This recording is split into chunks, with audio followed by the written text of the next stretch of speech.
Allora, il progetto dell'inventario biologico generalizzato parte nel 2007 su un'idea dei parchi Alpi Marittime e del Parco del Mercantour. Questi due parchi sono oltre 40 anni che collaborano, ma la conservazione è veramente la finalità principale a cui i due parchi si devono attenere e devono portare avanti azioni a favore della biodiversità.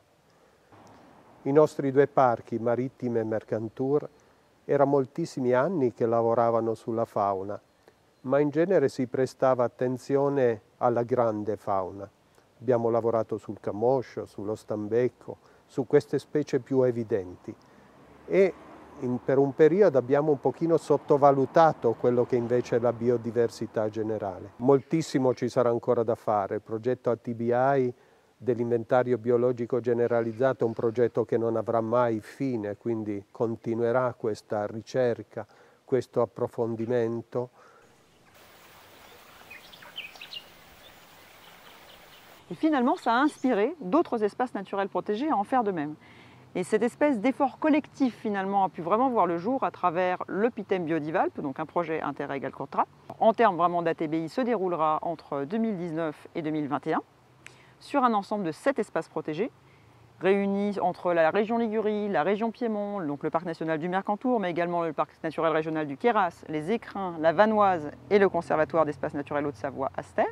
Chacun s'est décidé de vraiment se lancer dans ce projet d'inventaire de la biodiversité méconnue, sur un ou deux sites de leur territoire. Nous concernant, nous avons décidé de nous focaliser sur les deux vallées les moins prospectées du territoire, c'est-à-dire la vallée de la Moyenne-Tinée et la vallée du Haut-Verdon. Concernant la Moyenne-Tinée, qu'on peut observer aujourd'hui, c'est un territoire qui était principalement sous-prospecté par rapport à sa morphologie. On est sur une vallée qui est extrêmement encaissée, des milieux très forestiers, assez compliqué d'accès, d'où justement une moindre circulation des scientifiques par rapport à d'autres vallées plus ouvertes. Une fois que tous ces espaces naturels protégés ou régions auront fini de travailler donc, sur cet inventaire, sur les sites qu'ils auront identifiés, donc une fois que toute cette biodiversité se sera un petit peu révélée finalement, je pense qu'on aura déjà d'une part des belles surprises en termes d'espèces nouvelles pour ces territoires, mais aussi nouvelles pour les pays concernés, donc pour la France ou pour l'Italie. Et enfin, nous concernant, on avait quand même eu des espèces nouvelles pour la science. Donc là, il est également fort possible que ces espaces découvrent également des espèces nouvelles pour la science, donc jamais décrites. Et donc il y a un gros projet de synthèse à la fin de ce projet. Donc on peut dire 2021-2022. Donc là, sortira vraiment un document parlant et donc permettant de se représenter tout ce qui a été trouvé sur ces différents espaces ces dernières années.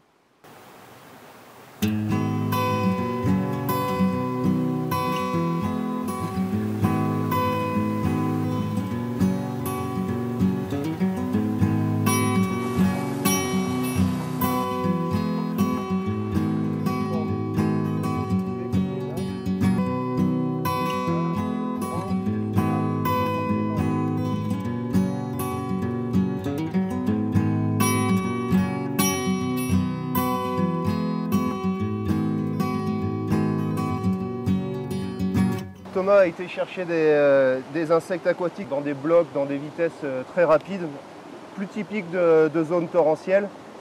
Et on a des larves qui sont assez variées, en particulier des larves de plécoptères de la famille des perlidés. Donc dans ces milieux très torrentiels et très rapides, on trouve des larves qui ont vraiment développé des adaptations à la vie dans les eaux courantes, c'est-à-dire au niveau morphologique, un aplatissement du corps qui leur permet de beaucoup mieux adhérer aux rochers et aux blocs qu'on retrouve chez beaucoup de larves. Alors comme ces plécoptères, une fois qu'elles ont atteint leur stade ultime, leur stade larvaire ultime, elles vont se transformer en adultes. Donc c'est une sorte de petit papillon. Ce trichoptère va s'envoler et le but de cette forme ailée, c'est vraiment la reproduction. La plupart ne se nourrissent même pas en fait. De la même manière que les papillons de nuit sont attirés par la lumière, les trichoptères sont attirés aussi par la lumière.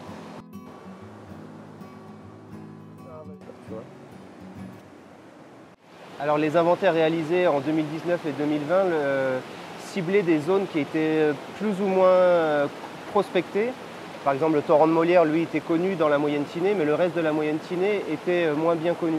Et en prospectant dans des petits vallons où on n'avait aucune donnée, on a renforcé le jeu de données et trouvé des espèces particulières dans ces vallons.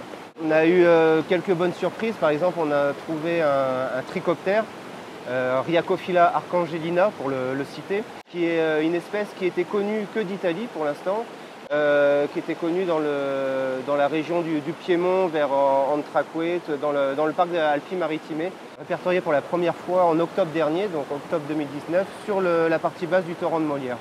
Donc une bonne surprise pour le secteur. Alors les invertébrés aquatiques, ce sont des très bons indicateurs de la qualité de l'eau. C'est pour ça qu'ils sont largement utilisés par les bureaux d'études, par les DREAL, pour évaluer la qualité de l'eau sur des réseaux de suivi de qualité. Toutes les études sur les insectes aquatiques et les changements climatiques montrent que les espèces les plus menacées sont des espèces endémiques et inféodées à des milieux d'eau froide, donc généralement dans des milieux d'altitude, dans des vallées un peu fermées. Donc dans le Mercantour, on est dans ce type d'espèces qui sont à surveiller dans le cadre des changements climatiques.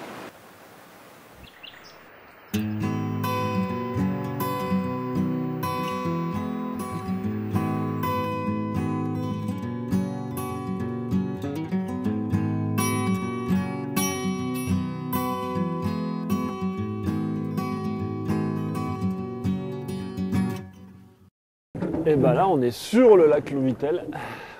On n'est pas au lac, on est sur le lac.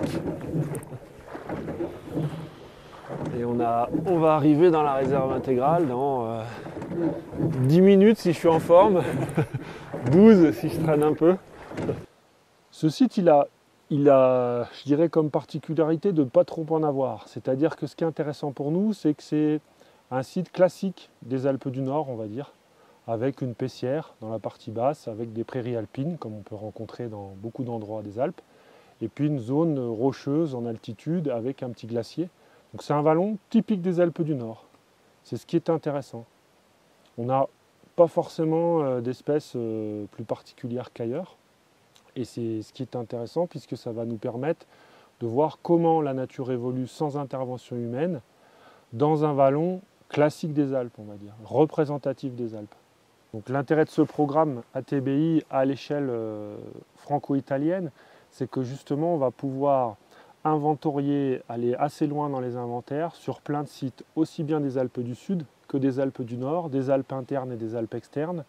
Et on va pouvoir avoir une vision assez générale, assez large de toute la biodiversité des Alpes, du Sud essentiellement, on va dire de la Haute-Savoie au Grand Paradis en Italie, jusqu'au Mercantour et Alpi-Maritime sur la partie sud. Et ça, c'est vraiment intéressant parce que si on ne le fait que sur un seul site, on a une vision très partielle en fait. Là, le fait de couvrir toute la partie Alpes du Sud, ça va donner une vision assez précise, quoi.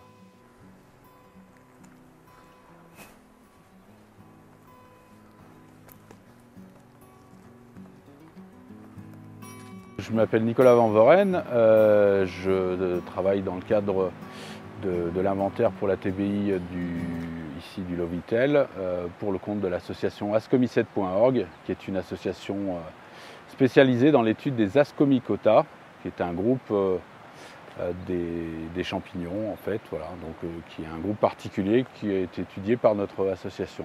Alors la FONGE, c'est un groupe qui représente en fait énormément d'organismes très différents, qui se développent dans beaucoup de milieux, dans les sols, sur les plantes, sur les arbres, enfin c'est vraiment très diversifié et ce sont des organismes qui ont un rôle essentiel en fait dans les écosystèmes par leur interaction avec les autres organismes ou par leur rôle de décomposeur des matières organiques. Donc c'est vraiment un pan méconnu de la biodiversité mais qui est essentiel pour justement l'ensemble des autres organismes.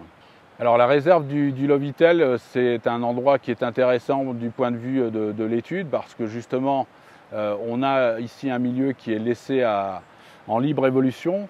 Donc ce qui est intéressant, c'est à la fois de pouvoir inventorier les espèces qui sont présentes dans ce milieu pour pouvoir comparer avec des milieux équivalents mais qui n'ont pas ce statut de libre évolution et éventuellement voir si on peut trouver des choses qu'on n'aura pas dans les autres milieux qui sont impactés par l'homme ou par les activités humaines de manière générale.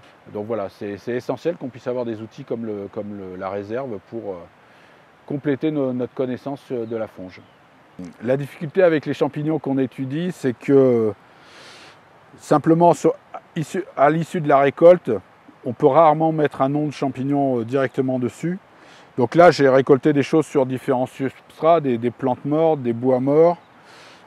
Donc après la cueillette qu'on a fait donc ce matin, le stade suivant sera effectivement le travail en laboratoire. Alors quand on dit en laboratoire, c'est ici notre laboratoire, ça va être le chalet du parc, où on va pouvoir en fait observer de manière plus précise ces tout petits champignons qu'on a récoltés ce matin, avec des instruments, ce qu'on appelle une loupe binoculaire, qui va permettre un très fort grossissement et pouvoir déjà faire une observation plus précise.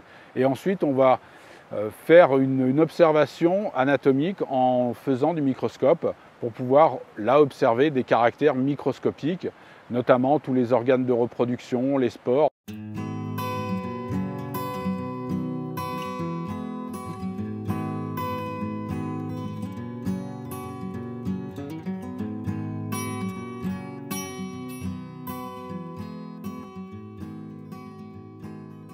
Alors, les ascomycètes, en fait, ont des caractères qui sont plus pertinents à observer sur du matériel vivant. Voilà. Donc, si on fait sécher le matériel et qu'on le réexamine par la suite, donc en le réhydratant, il y a un certain nombre de caractères qu'on va perdre ou qui seront moins bien perceptibles. Et du coup, on préfère, nous, travailler sur du matériel vivant. Donc, c'est plutôt l'idée d'amener le laboratoire sur le terrain, en tout cas le plus proche possible du terrain, pour qu'on puisse faire un examen le plus rapide possible après la récolte. Voilà.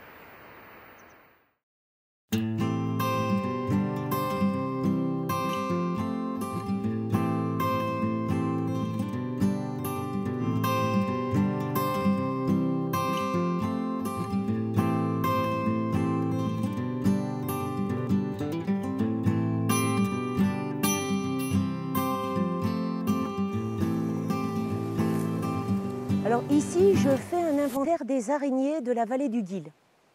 Donc je pars d'un site qui s'appelle l'Ange Gardien et je descends jusqu'à la confluence du Guil avec la Durance, dans le cadre de la TBI. Alors j'utilise plusieurs méthodes, alors le battage, le fauchage, la chasse à vue, le soulèvement de pierres, c'est ce qui prend le plus de temps. Après, je peux aussi faire de la chasse nocturne. Je suis déjà venue l'an passé au mois de septembre et cette année au mois de mai pour le prospecter. Je trouve intéressant qu'on a toujours que les mêmes. Ah non, il y a une petite sauteuse, mais je...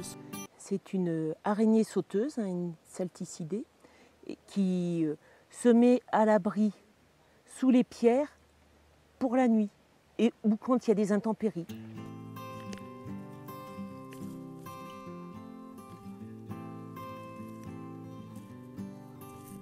Et j'ai trouvé forcément des espèces totalement différentes, puisqu'il y a les araignées, il y a des araignées adultes toute l'année, principalement en hiver, et au fur et à mesure des saisons ou des mois, on trouve des espèces totalement différentes. Le rôle de l'araignée dans la biodiversité, c'est principalement la régulation des insectes, les fourmis, les moustiques, les mouches.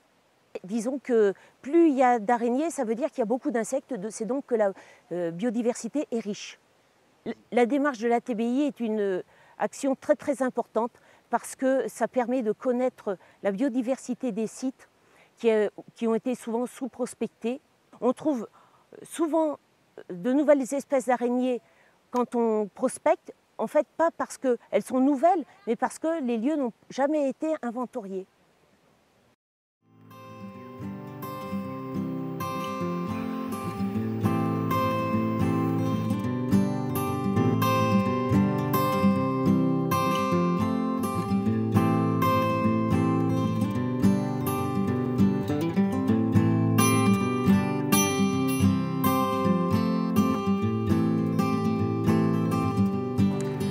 On se trouve dans le parc national de la Vanoise, donc dans le cœur du parc, et sur la commune de Méribel. Et donc ce site qui s'appelle la montagne du Saut C'est un site de haute montagne qui est situé entre 2000 et 3500 mètres d'altitude avec des milieux très variés. On souhaite dédier ce site pour la recherche scientifique et la connaissance.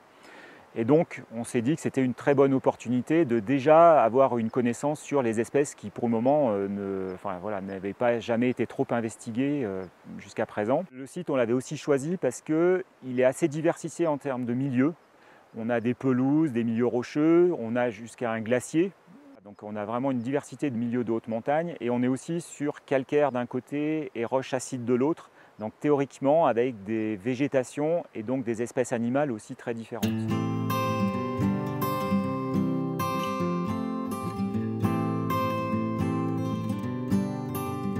Je suis Benoît Daudelin, je suis un entomologiste donc depuis une vingtaine d'années. Je fais des inventaires spécialisés pour les coléoptères. Donc là, pour la montagne du Saut, j'ai monté une petite équipe, on s'est regroupé entre plusieurs spécialistes, on est 5. Donc moi, je vais m'occuper de déterminer, d'identifier les coléoptères. André Miquet va s'occuper des araignées et puis des punaises. Alors ici, on a une pierre très accueillante puisqu'elle est bien fissurée et bien chaude puisque c'est de la carniole et donc des milieux très accueillants pour la microfaune. Et là, un mille-pattes. Alors les mille-pattes, on les capture pour des collègues spécialistes des mille-pattes. Moi-même, je m'occupe des araignées et des punaises.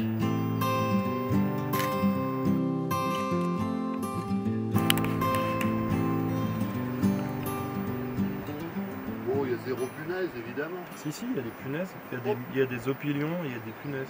Quand on cherche à faire un inventaire poussé sur un site comme ici, en fait, il faut qu'on fasse le tour de tous les micro-habitats, les petites zones particulières pour voir qui vit dans chaque petit morceau du puzzle et ensuite on reconstitue le puzzle complet de l'ensemble du site. L'idée de l'inventaire ATBI, c'est que chaque prospecteur va collecter tous les groupes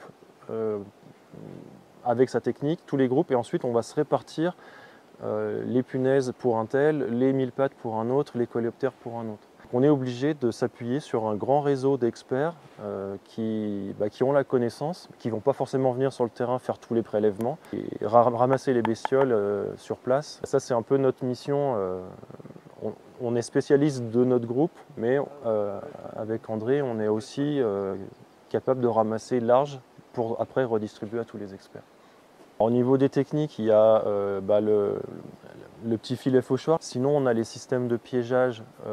Donc on va mettre au niveau du sol, qui sont des pièges où les animaux vont marcher, vont tomber, vont tomber dedans. Donc ça, on va en installer tout à l'heure. Et puis ensuite, on a la technique très basique de soulever les pierres et d'aller chercher dans les petits refuges où les bestioles vont se cacher la nuit ou quand les conditions sont mauvaises.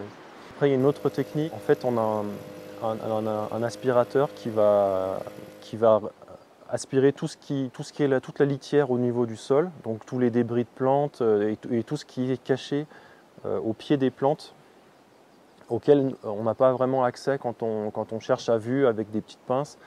Tout ce contenu qui est aspiré, on va le mettre dans un bac où il y a plein de bestioles qui vont chercher à s'échapper de partout et nous on va ramasser ce qui nous intéresse dans ce tas de bestioles.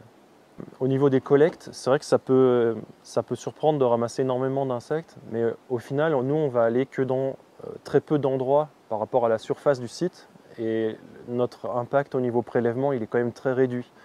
Même si on sort avec 200 ou 300 spécimens, c'est rien du tout par rapport à la quantité qu'il y a autour de nous, là. Donc on a quand même un impact qui est limité.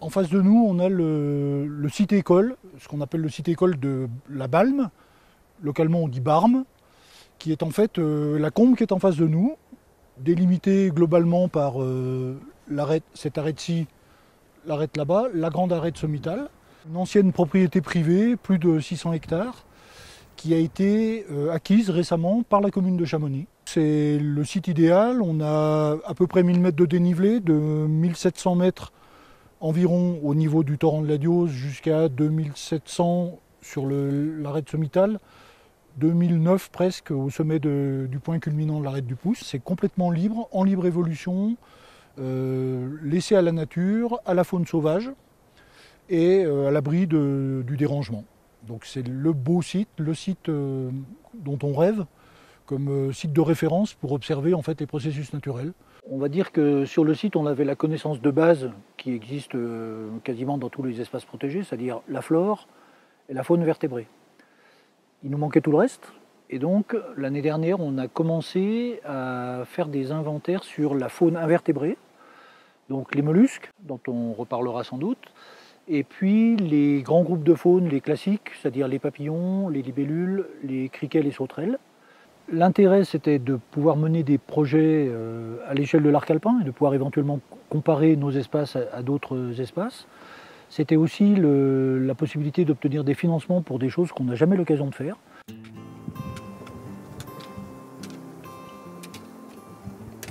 Alors je m'appelle Alain Thomas, voilà, je suis naturaliste, malacologue de profession, je pourrais dire, membre de différents conseils scientifiques, dont celui des réserves naturelles de Haute-Savoie. Le conservatoire m'a demandé de voir, d'identifier les mollusques qu'il y avait au niveau de la réserve. C'est-à-dire on a les gastéropodes qui comprennent les escargots et les limaces, et nous avons trouvé une espèce qui est très intéressante car c'est la deuxième donnée en pays de Savoie, qui s'appelle Eucobresia diaphana, qui est un tout petit escargot qui fait à peu près 5 mm, même pas 2 mm et demi à 5 mm, et que l'on trouve au pied des névés. C'est un escargot qui vit entre 2000 et 3000 mètres. Voilà.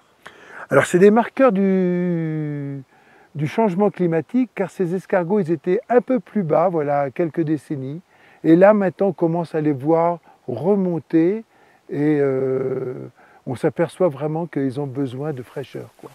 Et on recherche les bivalves. Ici, on a des piscidiums qu'on appelle dans les petites mouilles, c'est-à-dire les petites réserves d'eau qu'il y a surtout sur la zone humide en haut. Alors le piscidium, c'est un tout petit bivalve qui fait entre 1 et 2,5 mm. Un bivalve, c'est-à-dire une moule, quoi, en quelque sorte. Donc ensuite, je vais les faire ouvrir au laboratoire pour regarder la forme des petites dents qui permettent de centrer la coquille et qui me donneront le nom de l'espèce.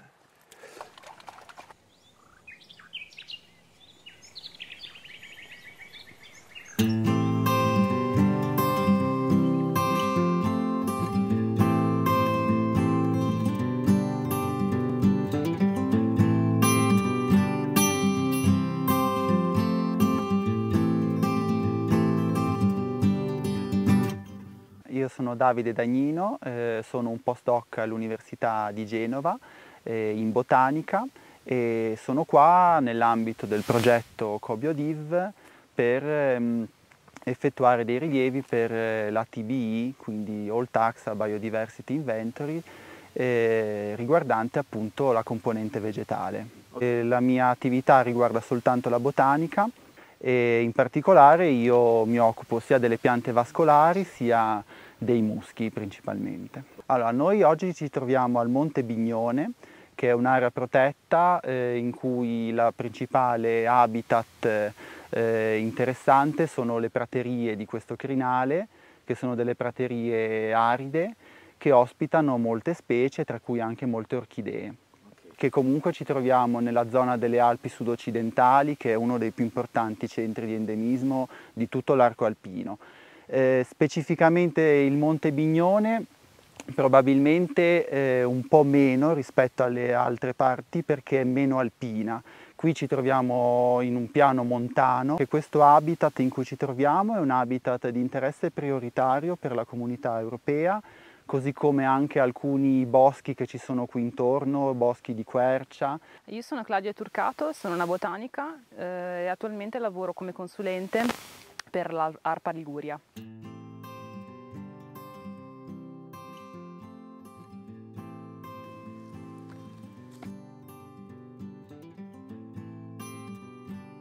Quest'anno abbiamo iniziato le attività di campo nel mese di maggio e ogni mese torniamo per raccogliere i dati, quindi maggio, giugno, luglio e adesso agosto. E poi continueremo ancora a settembre e poi l'attività continuerà anche l'anno prossimo nei mesi primaverili, inizierà un pochino prima di maggio ancora. E iniziamo a raccogliere dati puntuali col GPS, quindi ci fermiamo in un posto, prendiamo le coordinate, le esposizioni, i dati stazionali e poi facciamo una lista di tutte le piante che troviamo, quelle che non conosciamo, le raccogliamo, le portiamo poi in laboratorio e le determiniamo successivamente.